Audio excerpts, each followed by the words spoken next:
Hey guys, welcome back to the channel. This year I made 3 significant changes to the Chevelle.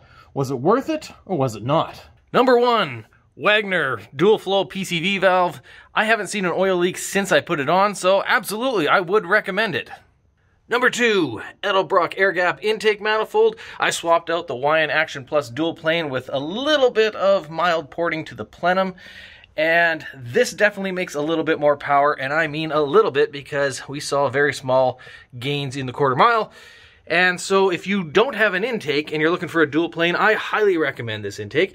However, if you have an engine that operates below 5,500 RPM and you already have an intake, then I would not recommend it, as this probably wasn't a big bang for the buck, at least in my case.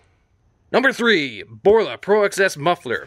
I swapped out the Hooker aero chamber to the Borla, which is a straight-through design, and given, in my case, the very next day, I smashed my personal best quarter mile by 0.3 and 2 miles an hour, I would highly recommend any sort of straight-through muffler design over a chamber design like a Flowmaster or a Hooker aero chamber.